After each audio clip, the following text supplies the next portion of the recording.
చేసుకుని వాక్య భాగంలోకి వెళ్దాం. స్తోత్రం నాయన, మహాపరిశుద్ధుడైన దేవ, మీకే వందనాలు, స్తోత్రాలు. మహోన్నత మహాగణుడ, గొప్పవాడ, జీవము గల యేసే జీవాధిపతి, సర్వశక్తులకు మా దేవ, సర్వాధికారి, మీ స్తోత్రం నాయన. ప్రభువా, వాక్యమైన దేవుడు నాయన, కొద్దిసేపు మీరు మాతో మాట్లాడి బలపరిచి దీవించి ఆశించి జ్ఞానంతో మీ ఆత్మతో నింపి ప్రభుత్వ వదిలి సహాయం తెచ్చినది ఏసునామములో నడిచిన తండ్రి. మంచిది. దేవునికి ఘనమైన పరిశుద్ధ నామకే మహిమ కలుగును గాక. వాక్యం వినుచున్న చూస్తున్న మీ అందరికీ కూడా ప్రభు అయిన యేసుక్రీస్తు నామములో వందనములు శుభములు తెలియజేస్తున్నాను. ఇక్కడ వాక్య భాగంలో చూసినట్టయితే నిన్నటి దినాన 15 రాజుల గ్రంథము, రాజుల మొదలుగా 15 అధ్యాయంలో చూసాము. 16 అధ్యాయంలో మనం ధ్యానించినట్టే 16 మనం ధ్యానించినట్లయితే ఇక్కడ యెహోవా వాక్కు హనానీ కుమారుడైన యెహూకు ప్రత్యక్షమై బయెషాను గూర్చి ఇలాగ సెలవిచ్చాను. ఈ బయెషా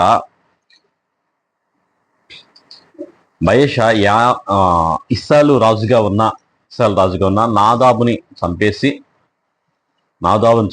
ఇజ్రాయెల్ రాజుగా ఉన్న యెరోబాము కుమారుడైన నాదాబును చంపి ఈ బయెషా రాజు అయ్యాడు. యెరోబాము దేవుని ప్రజలందరినీ కూడా దేవుని వైపు తిప్పకుండా విగ్రహారాధన వైపు తిప్పాడు. సేమ్ టైము బయెషా రాజుగా అయ్యాడు. బయెషా రాజు అయిన తర్వాత బయెషా కూడా ఇక దేవుని వైపు తిప్పలేదు, వాళ్ళు కూడా విగ్రహారాధన వైపే తిప్పాడు. 2 దూడ బొమ్మలు చేసి, ఈ దూడే దేవుడు, ఈ దూడే ఐగుప్తులను మిమ్మల్ని విడిపించింది, ఈ దూడే ఎర్ర సముద్రం 2 పాయలుగా చేసింది, ఈ దూడే అని చెప్పేసి దేవుని దూడ అంటే అసలు అది దేవుడు ఎంత నొచ్చుకున్నాడు, అంత బాధపడ్డాడో ఆ విషయాల్లో బయెషా గురించి దేవుని వాక్కు ప్రత్యక్షమే ఆయన గురించి అలా చెప్తుంది. ఆయనకి ప్రవక్త ద్వారా చెప్తున్నాడు, నేను నిన్ను మంటిలోండి తీసి హెచ్చింపజేసి ఇశ్రాయేలు వారు నా జనుల మీద నిన్ను అధికారిగా చేసి తిని, అయినను యెరోబాము ప్రవర్తించిన ప్రకారము నీవు ప్రవర్తించుసు ఇశ్రాయేలు వారకు నా జనులు పాపము చేయుటకు కారకుడివై వారి పాపముల చేత నాకు కోపం పుట్టించి ఉన్నావు. కాబట్టి బయెషా సంతతి వారిని, అతని కుటుంబీకులను నేను సమూల ధ్వంసం చేసి నెబాతు కుమారుడైన యెరోబాము సంతతి వారికి నేను చేసినట్లు నీ సంతతి వారికి చేయబోచున్నాను. పట్టణమందు చనిపోవు బయెషా సంబంధికులను కుక్కలు తినును, బీడు భూముల్లో చనిపోవు వారిని సంబంధికులు ఆకాశ పక్షులు తినును అనెను.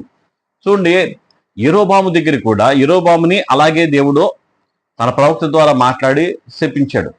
అలాగే బయెషా ఆ కుట్ర చేసి ఆయన చంపేసినప్పుడు కూడా సేమ్ ఇదే పరిస్థితి. పోనీ బయెషా రాజు అయిన తర్వాత నా దేవుని వైపు తిప్పాడా?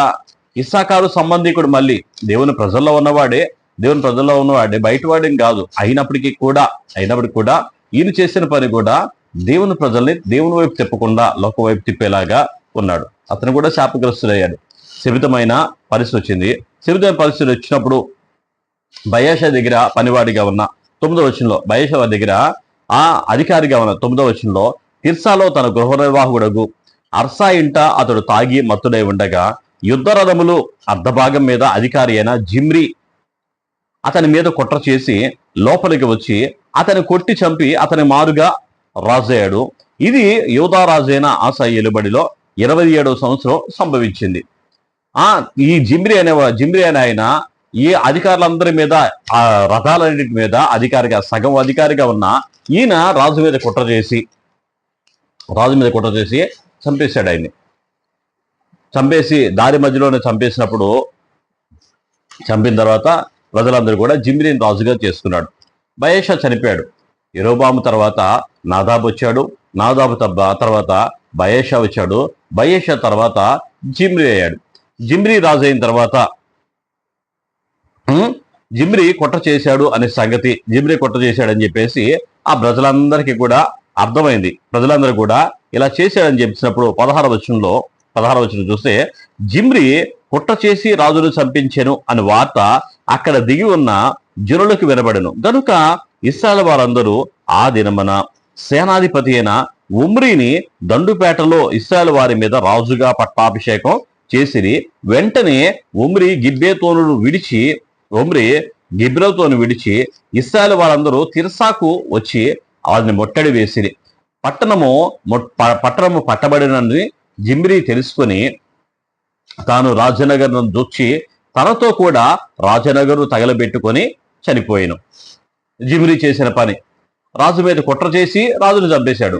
రాజును కుట్ర చేసి చంపేశాడనే సంగతి ప్రజలందరికీ కూడా వినపడినప్పుడు, ప్రజలకు తెలిసినప్పుడు వీళ్ళందరూ కూడా ఒమ్రీని రాజుగా, ఈయన పట్టాభిషేకం, ప్రజలందరూ రాజుగా పట్టాభిషేకం చేస్తే ఈ రాజు జిమ్రీ ఉన్న ప్రదేశం తీర్సా పట్టణానికి వచ్చి ఆ పట్టణం అంతా కూడా ముట్టడి వేసినప్పుడు ఆ విషయం జిమ్రీకి తెలిసి జిమ్రీ ఆ పట్టణంలోనే, కోటలోనే ఉండి మొత్తం తగలబెట్టేసి, మొత్తం అదంతా కూడా తగలబెట్టుకుని తాను కూడా సూసైడ్ చేసుకుని చచ్చిపోయాడు. అతను కూడా అందులోనే కాలి చనిపోయాడు. ఆ తర్వాత 19వ వచనంలో యెరొబెయాము చేసినట్లు ఇతడును యెహోవా దృష్టి చెడుతనము చేయువాడై ఉండి తానే పాపము చేయొచ్చు ఇజ్రాయేలు వారందరూ పాపము చేయుటకు కారకుడు అయ్యాడు.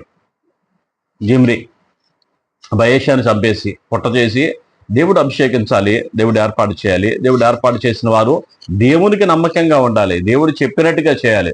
దేవుడు ఏర్పాటు చేశాడు కదా అని నా ఇష్టం వచ్చినట్టు ఉంటానంటే కుదరదు. దేవుడు ఏర్పాటు చేశాడు కదా అని నేనేం చేసినా చెల్లిద్దంటే కుదరదు. ఇక్కడ దేవుడు ఏర్పాటు చేశాడు, దేవుడి తట్టు ప్రజలను తిప్పాలి. మన తట్టు తిప్పుకున్నా ఉపయోగం లేదు, మనుషుల తట్టు తిప్పినా ఉపయోగం లేదు, కానీ దేవుని తట్టు తిప్పాలి. దేవుడు గొప్పవాడు, దేవుడు మహోన్నతుడు, దేవుడు మహనీయుడు. ఆయన తట్టు తిప్పితే ఆయన కార్యాలు చేసేది ఆయన, మనుషులకి ఎవ్వరు ఏమి చేయరు. ఈ రాజు ఆయన తట్టు తిప్పుకున్నాడు, కానీ బయెషాని జిమ్రీ చంపేశాడు. జిమ్రీని తనకు తానే సూసైడ్ చేసుకుని చచ్చిపోయాడు. ఇప్పుడు ఒమ్రీ రాజు అయ్యాడు. ఒమ్రీ రాజు అయిన తర్వాత చూడండి 23వ వచనంలో రాజైన యూదా రాజైన ఆసా ఏలుబడిలో 31వ సంవత్సరంలో ఒమ్రీ ఇశ్రాయేలు వారికి రాజై 12 సంవత్సరం ఏలేను. ఆ 12 6 సంవత్సరములు అతడు తిర్సాలో ఏలెను. అతడు షేమేరు నొద్ద షోమ్రోను కొండను 4 మణుగుల వెండికి కొని ఆ కొండ మీద పట్టణం ఒకటి కట్టించి ఆ కొండ యజమానుడైన షేమేరు అను పేరును బట్టి ఆ పట్టణాన్ని షోమ్రోను అను పేరు పెట్టాను. షేమేరు అనే అతని దగ్గర ఆ కొండను కొని ఆ కొండకి ఆ షేమేరుడి పేరు వచ్చేలాగా షోమ్రోను అనే పేరు పెట్టి ఆ కొండ మీద ఆ పట్టణాన్ని కట్టి అక్కడ ఆయన పరిపాలించడం మొదలుపెట్టాడు.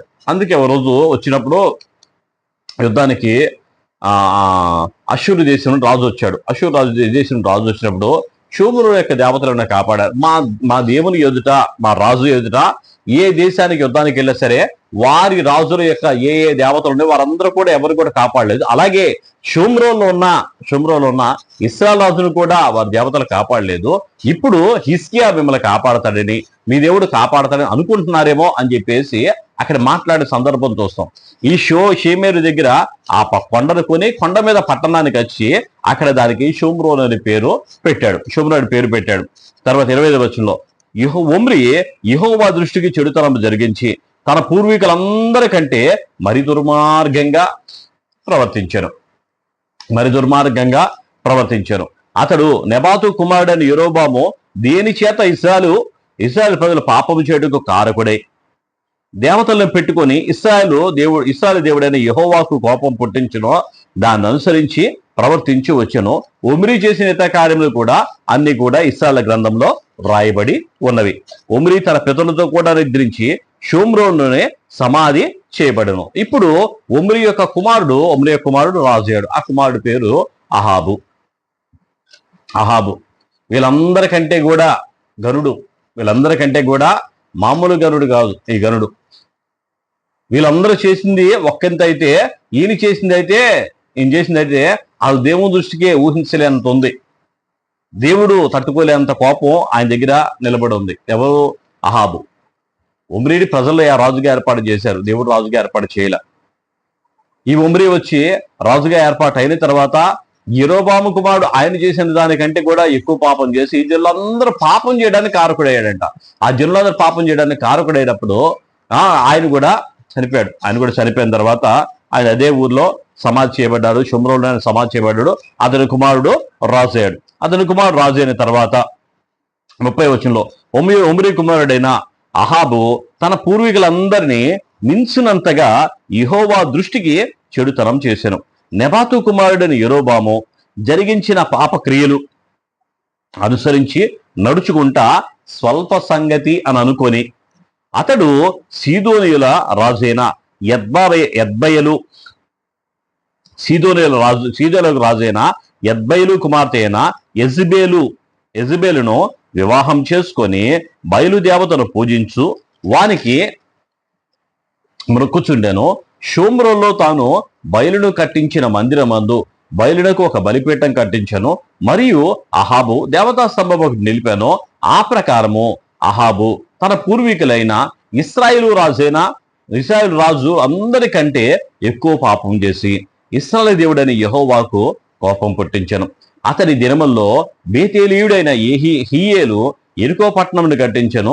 అతడు దానికి పునాది వేగా అహీరాము అను తన జ్యేష్ఠ కుమారుడు చనిపోయాను. దాని గౌన్లు ఎత్తగా సిగుబు తన కనిష్ట కుమారుడు చనిపోయాను. ఇది రెండవ కుమారుడు యెహోషువ ద్వారా సెలవిచ్చిన మాట చొప్పున ఇది సంభవించాను. చూడు, అందరికంటే ఇంకా విరోధంగా, అందరికంటే ఇంకా దుర్మార్గంగా ప్రవర్తించే అహాబు రాజుగా అయ్యాడు. దేవుడి మాటలు దీవించి ఆశ్రయించను గాక.